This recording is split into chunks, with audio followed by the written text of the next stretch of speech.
여러분 안녕하세요. 이번 비디오에서는 멀티레이어 퍼셉트론이와 불리워지는 MLP에 대해서 알아보도록 하겠습니다. 그동안 여러분들은 선형 회귀 혹은 선형 분류라고 불리워지는 모델을 이용해서 머신러닝 기법들을 알아봤습니다. 이제 또 다른 형태인 뉴럴 네트워크 를 알아볼 텐데요. 왜 뉴럴 네트워크라고 부르는지, 그리고 이런 것들이 이 뉴럴 네트워크가 어떻게 DNN이라고 불리워지는 딥 뉴럴 네트워크가 되었는지까지의 역사를 살펴보도록 하겠습니다. 인공신경망 혹은 신경망이라고 불리워지죠.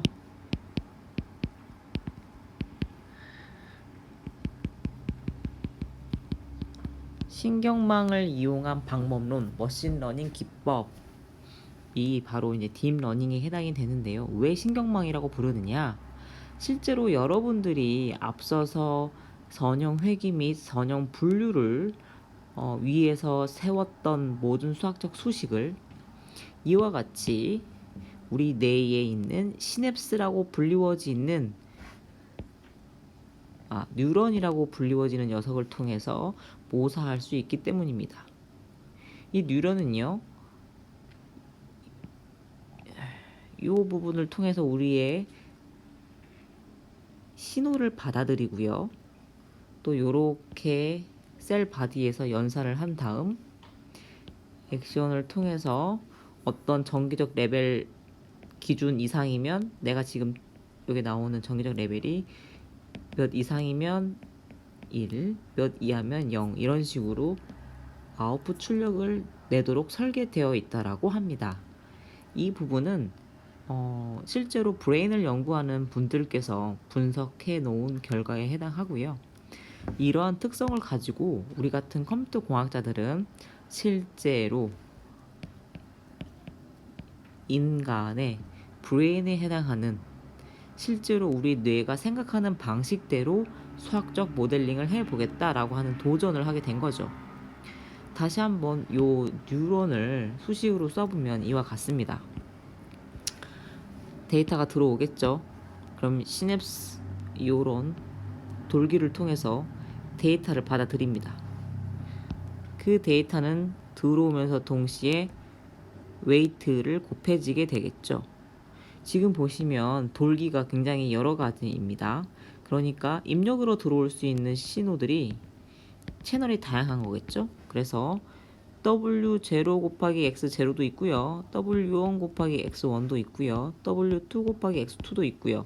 어쨌든 셀바디라고 하는 곳을 중심으로 신호들이 들어오기 시작을 합니다. 그리고 셀바디는 모든 데이터를 서메이션 하죠. 네, 여기까지가 여러분들이 그동안 잘 봐오던 선형 식에 해당이 됩니다. 그리고 아까 교수님이 요 뒷단 액션 부분에 대해서 어떤 일이 발생한다 그랬죠? 특정 스레스홀드 이상의 전기 신호가 결국 셀바디에서 합쳐져서 뒷단으로 흐르게 되면 1, 그렇지 않으면 0이라고 하는 전기적 신호를 만들어내는 게 뉴런이다라고 했습니다. 네, 바로 그렇게 1과 0으로 우리가 주어진 신호를 만들어내기 위한 함수 F라는 게 존재하게 되는데요.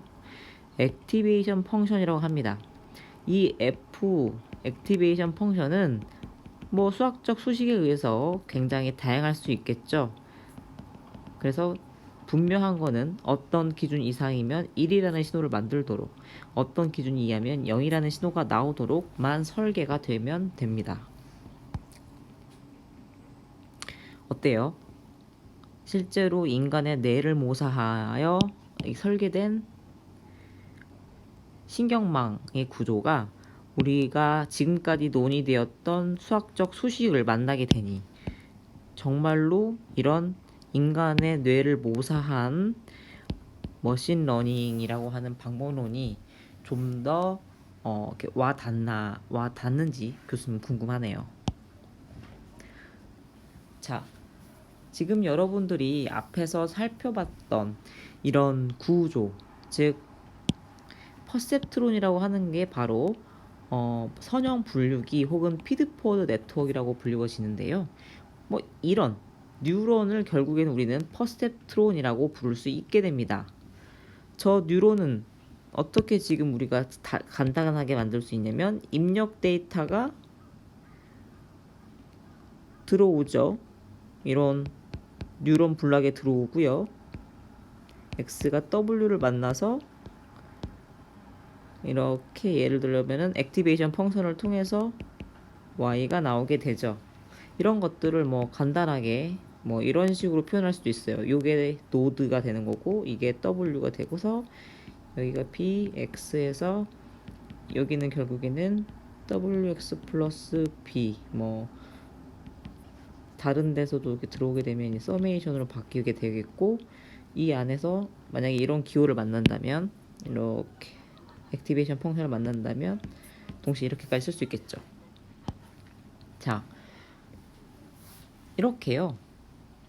방금 교수님이 앞에서 얘기했던 뉴런을 여러 개를 쌓는 게 바로 MLP라고 불리워지는 겁니다. 멀티레이어 퍼셉트론이라고 불리워지는데요.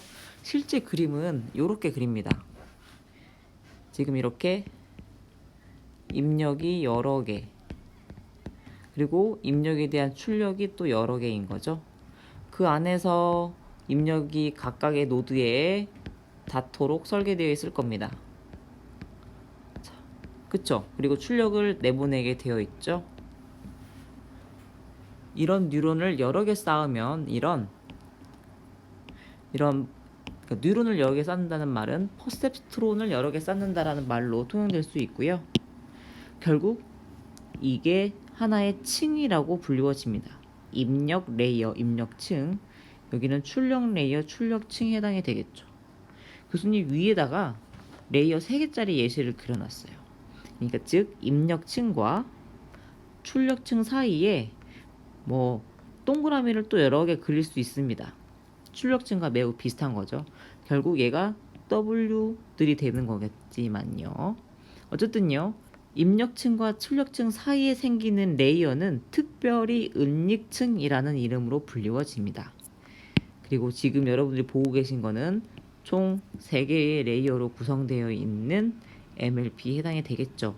은닉층의 수만 물어보게 된다면 은닉층은 1개입니다 라고 대답하시면 되는 상황이에요.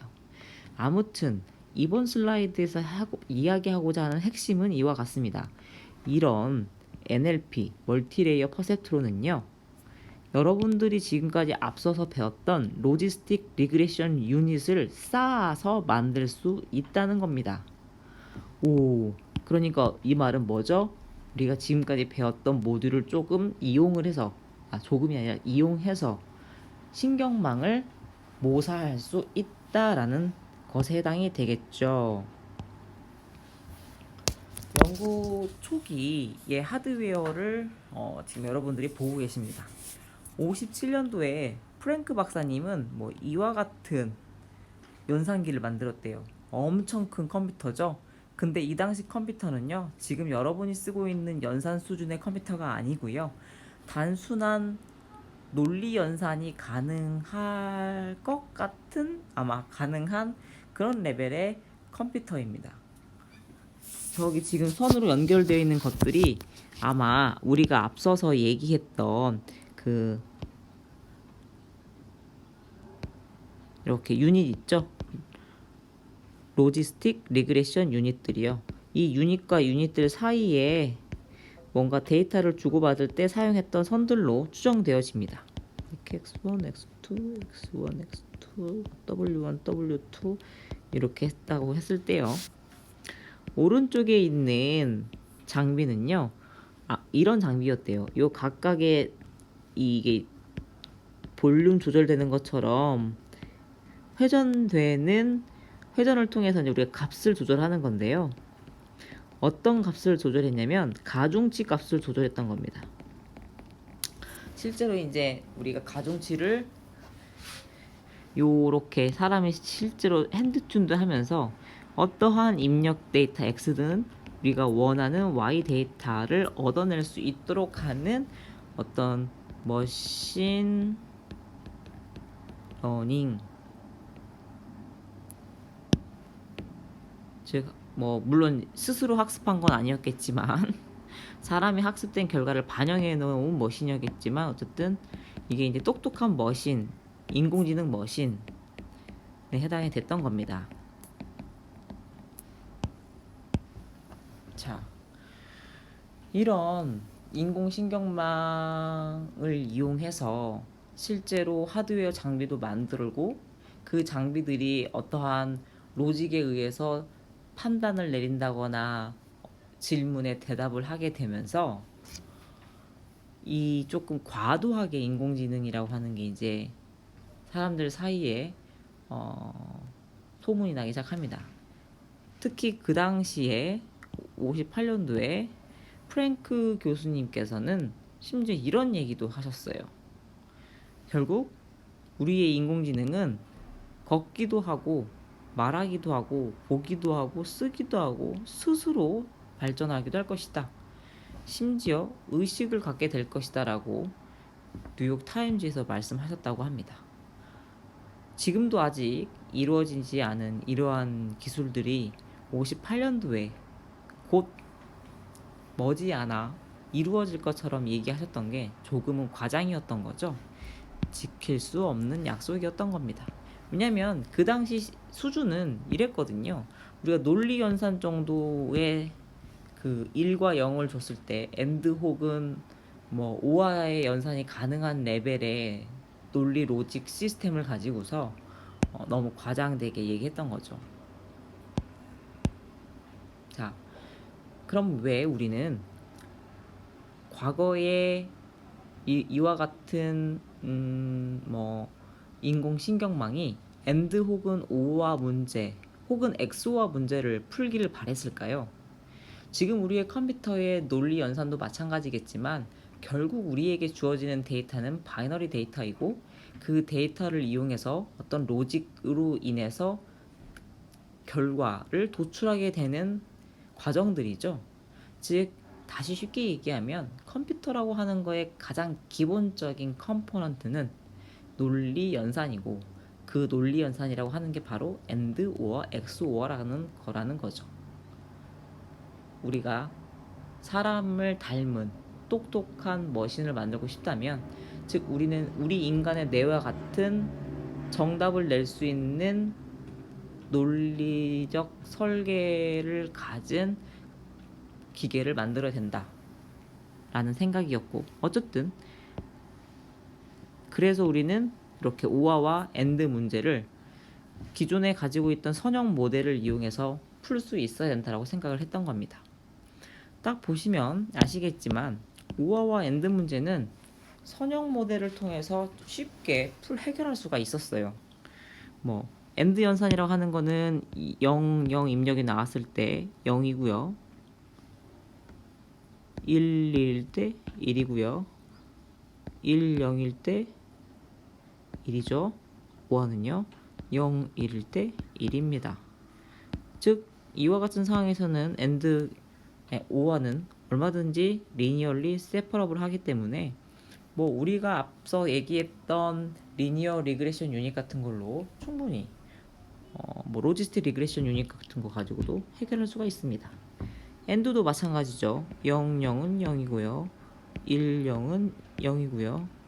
1, 0은 0이고요. 1, 1만 1이니까 똑같이 리니얼리 세퍼러블 합니다. 근데요. 바로 문제는 너무나 될 거라고 생각했던 XOR 문제였습니다.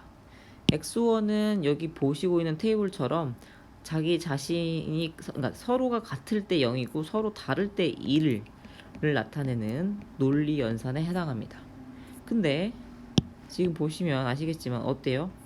리니얼리 세퍼러블 한가요? 어떻게 그어야 되는 거죠? 네, 어떻게 그어도 답을 구할 수는 없습니다. 그래서 우리는 XOR 문제는 지금 당장 풀 수가 없는 상황이었던 거죠. 골치가 아팠습니다. 그렇게 큰 소리를 쳤는데 말이죠.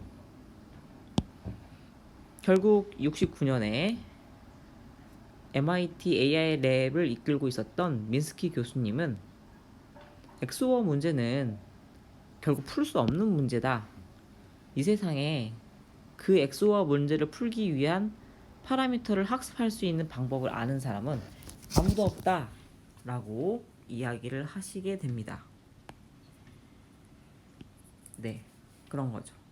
즉 결국 우리는 이 입력과 출력 데이터가 주어졌을 때 W를 구하기 위해서 학습이라는 과정을 거치는데 어떠한 방법을 거쳐서 나온 이 W들이 존재한다 하더라도 엑소어 문제는 풀 수가 없다라는 이야기이셨습니다. 시간이 또 흐르죠. 많이 흐릅니다. 69년도에 이제 그런 발표를 하고 나서부터 74년도, 82년도니까요. 꽤 흘렀네요. 퍼울 박사가 이런 난제를 해결합니다. 네, 어떻게요? 역전파라고 한국말로 역전파라고 불려지는 백프로파게이션이라고 하는 방법을 통해서 해결하게 됩니다. 백프로파게이션이라는 건요. 역방향으로 오차를 전파시키면서 각 층의 가중치를 업데이트하고 최적의 학습 결과를 찾아가는 방법이라는 건데 이게 무슨 말이냐면요. 포워드와 백워드 두 개가 있어요. 즉 우리는 맨 처음 실제 우리가 프로그래밍을 한다고 생각을 해보면요. 입력 X가 주어졌을 때 맨 처음 WP는 랜덤 이니셜라이즈 되어 있을 거예요. 어쨌든 이니셜라이즈 되어 있는 값으로 이렇게 포워드 합니다. 포워드 한다는 말은 뭐죠? WX 플러스 B 뭐 이런 식으로 어쨌든 태워요. 태워서 프리딕트된 Y 값이 도구였어요. 근데 실제 진짜 라벨은 휴먼 페이스네요. 오차가 있죠? 그 오차가 뭐죠? 그게 에러죠. 요 에러를 이렇게 반대 방향으로 전파시키면서 각각의 레이어인 W 값을 다 업데이트하는 겁니다. 네, 그래서 W와 B를 업데이트해서 좀 더 에러가 작아지는 방향으로 업데이트를 합니다. 또 이제 갑니다. 또 W와 B가 이미 갱신되어 있는 밑에서 갱신됐죠. 새로운 W와 B로 포워드 시켜서 이번에는 뭐 캣이라고 대답을 했대요. 틀렸지만 캣이 좀 더 이 에러 값이 작아지는 방향이었고 또 반대 방향으로 오차, 에러를 전파시키면서 각층이라고 하면 각층의 가중치 W와 B를 업데이트, 갱신하면서 또 좀 더 모델을 좋은 방향으로 개선시킵니다. 어때요? 좀 감이 오세요?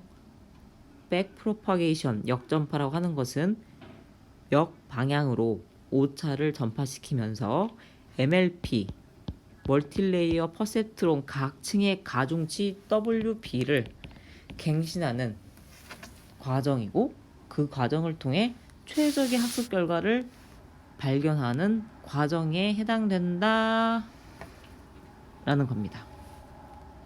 어쨌든 이렇게 백프로파게이션을 통해서 엑소어 문제를 해결할 수 있었고 좀 더 복잡한 문제가 풀리기 시작했다라고 폴 박사님께서 주장을 하셨고 이때는 별로 이 역전파에 대한 그 이론, 논문이 유명해지지 못하고 있다가 딥러닝의 3대 거장 중에 한 분이신 힐튼 교수님이 다시 한번 요 백프로파게이션이라는 개념을 많은 연구자들에게 다시 상기시켜 줌으로써 유명해지기 시작한 방법론에 해당이 됩니다.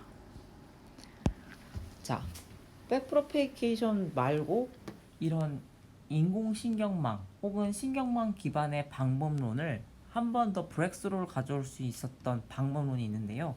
그게 딥러닝의 3대 거장 중에 두 번째 양리쿤 교수님입니다. 양리쿤 교수님이 CNN이라는 거를 발표를 하게 됩니다.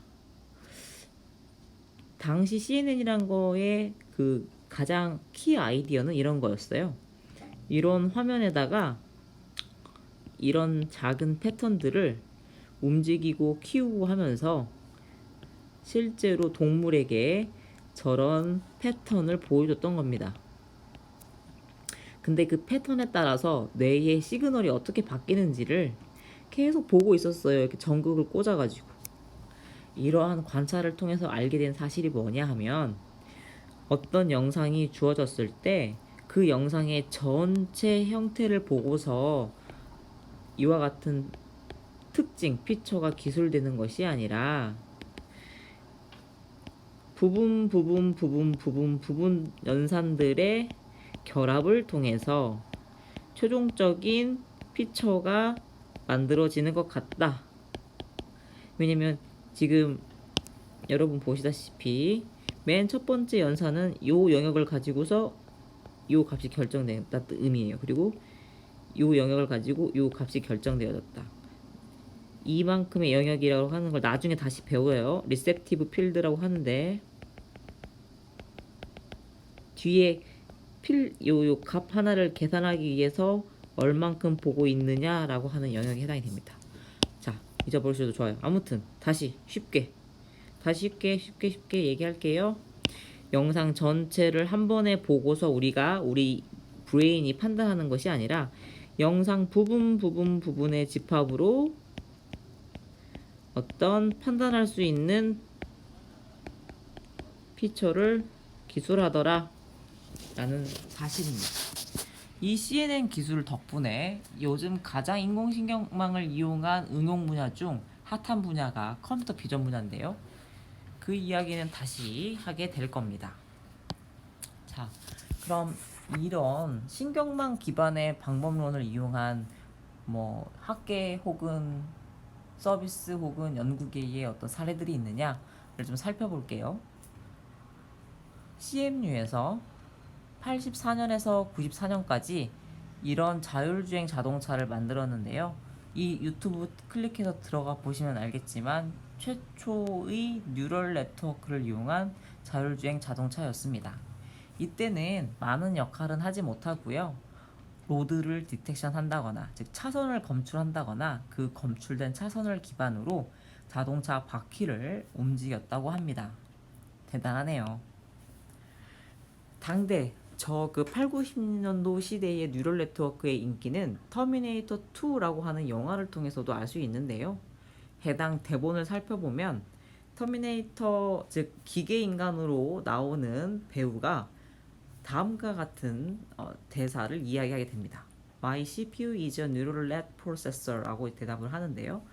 즉 지금 상상할 수도 없지만 아직까지도 우리의 디바이스에 적용되지 않았지만 그 당시 뉴럴넷 프로세서가 너무나 곽광받다 보니 이렇게 My CPU is a neural net processor라는 말이 대중들을 상대로 하는 영화 속 대본에게까지 적용되게 되네요. 자, 근데 또다시 한번 어려움을 겪게 됩니다.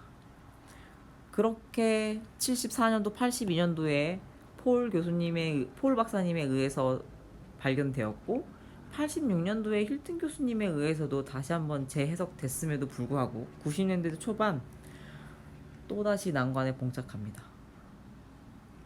레이어를 이 MLP 멀티레이어 퍼셉트론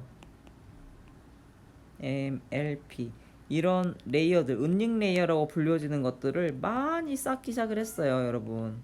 그랬더니 학습이 안 되더라. 그러니까 사람들은 우리 머리, 예를 들어 그런 얘기들 의학 저널에서 많이 얘기해요. 사람의 브레인은 몇 개의 시냅스, 몇 개의 뉴런으로 구성되어 있다. 그런 얘기를 컴퓨터 과학자들이 듣게 되니까 실제로 우리도 많은 뉴런들을 적층해서 쌓아서 연산을 함으로써 문제를 해결하면 더 문제를 잘 풀 거라고 생각을 했던 거죠. 근데 그렇지 않았어요. 뭐가 그렇지 않았냐면 백프로파게이션이 깊은 신경망, 이렇게 레이어를 많이 쌓은 신경망에서는 학습이 잘 되지 않았습니다. 정상 동작하지 않았어요. 그래서 이제 또 다른 연구자들이 그럼 이제 뉴럴넷은 당분간 어려울 것 같다라면서 다른 방법들을 또 막 찾았습니다. SVM이라고 하는 혹은 랜덤 포레스트라고 하는 다른 머신러닝 알고리즘들이 막 떠오르기 시작을 했고 당시의 뉴럴 네트워크보다 성능이 좋아지기 시작을 하는 거예요. 그래서 또 양리킨 교수님이 한편은 그런 얘기도 했죠. 요즘 나오는 방문론들이 신경망보다 더 좋은 것 같다라는 말도 한번 하셨습니다. 그러나 절대 우리는 포기하지 않죠. 우리의 모든 사람들은 이런 난관을 또 딛고 일어나기 마련입니다. 잠시 왜 딥뉴런 네트워크가 깊이, 그러니까 뉴럴 네트워크 신경망을 여러 개 이렇게 쌓으면 쌓을수록 백프로파게이션이 안 되는 현상이 있었느냐? 포워드를 통해서 에러를 구하잖아요. 그리고 그 에러의 정도를 그레디언트만큼 각각의 레이어의 가중치 업데이트에 반영해서 사용을 하게 되는데요. 이 방향으로 진행하면서 레이어가 너무 깊으니까 그레디언트가 소실됩니다. 그런 문제를 그레디언트 베니싱이라고 그랬어요. 그러니까 요 끝까지 그레디언트가 가야 에러를 이용해서 각 레이어의 WB를 갱신을 하는데 이 정도에서 0이 되어버리는 거예요. 갱신할 수가 없는 거야. 이런 문제를 바로 잡아야 했었습니다.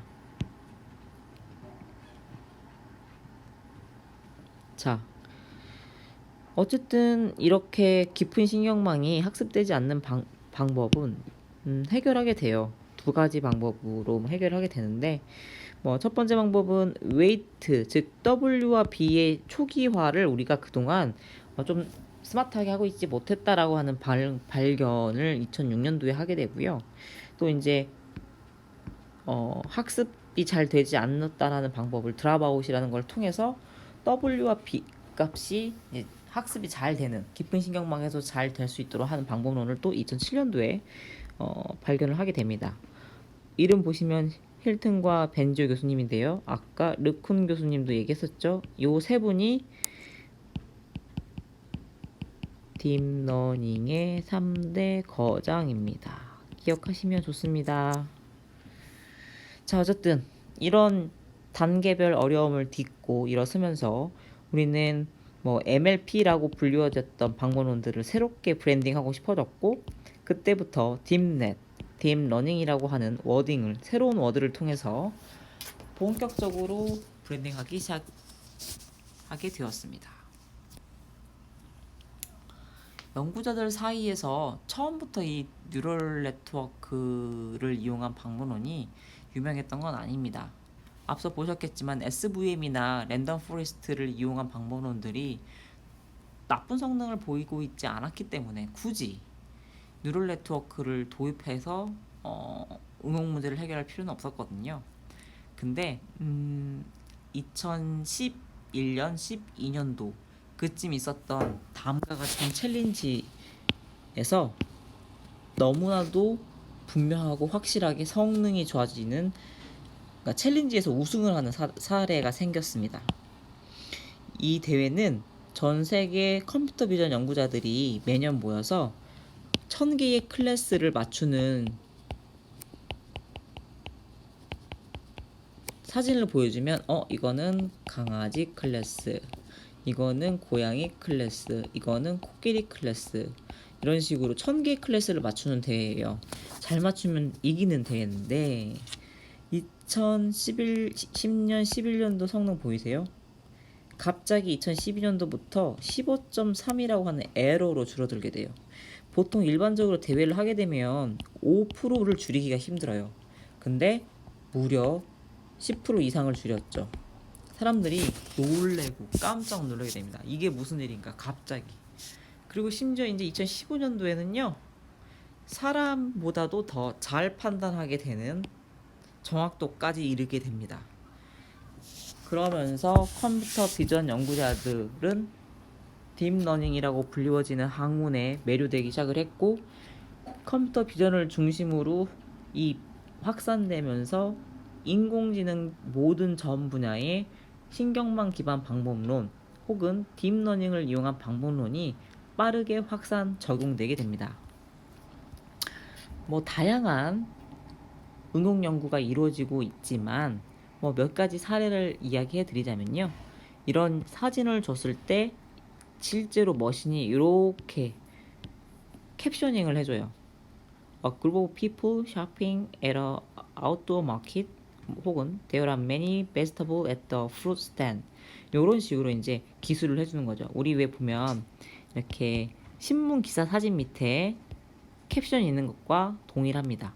먼 미래에는 뭐 내가 만든 PPT에 사진을 넣으면 캡션을 자동으로 달아준다거나 내가 나의 SNS에 사진을 올리면 뭐 내 마음을 어떻게 알고 딱 페이스북에 있는 머신이 태그를 달나거나 뭐 인스타그램에 사진을 올렸을 때도 태그를 잘 달아줄 수도 있겠죠. 또 하나의 브렉스루를 이뤘던 응용 연구는 바로 음성인식이에요. 굉장히 잘 되지 않던 음성인식 분야 역시 컴퓨터 비전처럼 획기적으로 딥러닝이라고 하는 방법을 만나면서 에러가 매우 좋아졌습니다.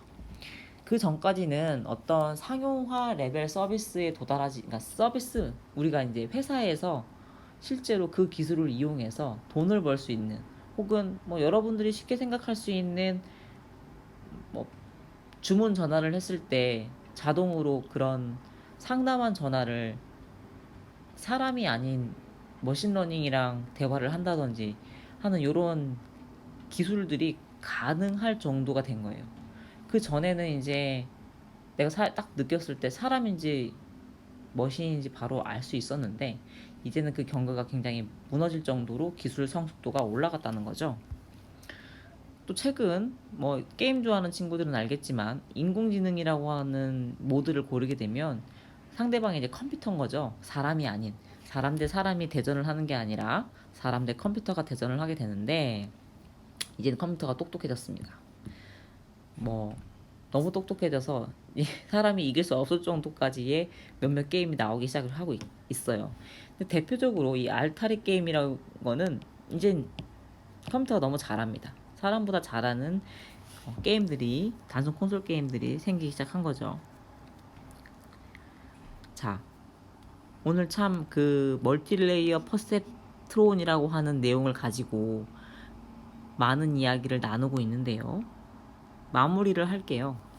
필튼 교수님이 이제 그 다음과 같은 서머리를, 왜 그동안 딥러닝의 시대가 오지 못하고 있었느냐라는 거에 대해서 이야기를 해주셨다고 하니 기억해 보시죠. 첫 번째는 우리에게 레이블링된 데이터가 많지 않았다라는 겁니다. 실제로 뭐 선형 분류, 선형 획이라는 문제를 풀기 위해서 데이터를 들여다봤겠지만 반드시 정답을 가지고 있어야 지금 우리가 굉장히 수준 높은 인공지능을 만들 수 있어요. 근데 데이터가 없었단 말이죠. 즉 빅데이터, 그리고 이 빅데이터를 처리할 수 있는 GPU, 그리고 인공지능 기술들이 만나서 지금의 시대를 만들 수 있었다는 건데, 어쨌든 그냥 단순하게 원유에 해당하는 데이터가 많으면 안 되고요. 레이블 데이터가 많아야 된다는 겁니다. 그리고 컴퓨터가 너무 느렸어요. 연산을 하기에요. 그래서 요즘 GPU가 나와서 해결이 되었고, 그 다음 문제로는 초기화로 이 문제를 해결을 했습니다. 그리고 또 하나 힐튼 교수님이 또 이야기하시는 것 중에 하나는 우리가 잘못된 non-linearity 함수를 사용하고 있었다라는 거죠. 자, 네 번째를 제외한 세 번째는 우리가 이미 다 배웠고요. 요 네 번째는 다시 뒤에서 교수님이 언급해 드리도록 하겠습니다. 아무튼 이번 시간에 교수님이랑 함께 알아본 내용은, 다시 정리를 해보면요, 오늘 멀티레이어 퍼셉트론에 대해서 공부한 겁니다. 퍼셉트론이 뭐라고요? 인간의 브레인 중 뉴런을 모사한 방식에 해당됩니다. 멀티레이어 퍼셉트론은요, 이렇게 그 퍼셉트론을 여러 개 쌓고 쌓아서 층을 만드는 겁니다. 이렇게 층을요. 뭐 더 많은 깊은 층을 만들 수도 있습니다. 이런 퍼셉트론을 통해서 우리는 AND와 OR 문제를 풀 수 있었고, XOR 문제도 풀고 싶었는데 쉽지 않았습니다. 어쨌든 이렇게 여러 개의 멀티레이어 퍼셉트론을 쌓아서 MLP를 통해서 XOR을 좀 더 수학적으로 풀 수 있도록 접근은 하였으나 마빈 교수님이 그러셨죠. 근데 이거 학습하기 쉽지 않을 거다. 네, 학습하기 쉽지 않았습니다. 하지만 이 MLP를 백프로파게이션이라고 하는 역전파를 이용해서 학습할 수 있다는 것을 밝혔고요. 또한 이런 것들을 2D 영상, 즉 우리 시각 정보를 처리하는 데에 활용할 수 있도록 하기도 했습니다. 백프로파게이션을 통해서 뭐든지 다 해결할 수 있을 거라고 생각했으나 오산이었죠. 레이어를 깊게 쌓았더니 학습되지 않고 그레디언트가 소실되는 문제가 발생했습니다. 길고 길던 모든 것도 다 해결할 수 있었을 것 같은 분위기는 어느새 역정되고 또 다른 연구자들은 다른 방법론을 찾아 떠나기 시작을 했죠. 그러나 또 끝끝내 이 겨울을 회피하지 않고 맞선 딥러닝의 3인방이 하나씩 문제를 해결하기 시작합니다. 좀 더 똑똑한 초기화 방법과 드랍아웃이라고 하는 방법을 통해서 깊은 레이어를 학습하기 시작을 하는 거죠. 때때로 적합한 타이밍에 아주 큰 라지 스케일의 영상 데이터가 모이기 시작합니다.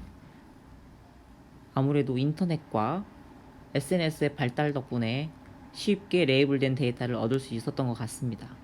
그리고 이 챌린지를 통해서 2012년 머신러닝 기법 대표적인 CNN이 획기적인 성능을 보이기 시작하면서 2015년에는 급기야 사람보다도 더 좋은 성능을 내기 시작을 합니다. 자, 이렇게 교수님이 다시 한번 MLP의 역사를 여러분들에게 요약해 드렸습니다. 오늘 이론 시간은 여기까지 하고요. 다음 시간에 좀 더 XOR 문제를 해결하기 위해서 뉴럴 네트워크가 어떤 연산을 하고 있는지 좀 더 디테일 있게 알아보도록 하겠습니다.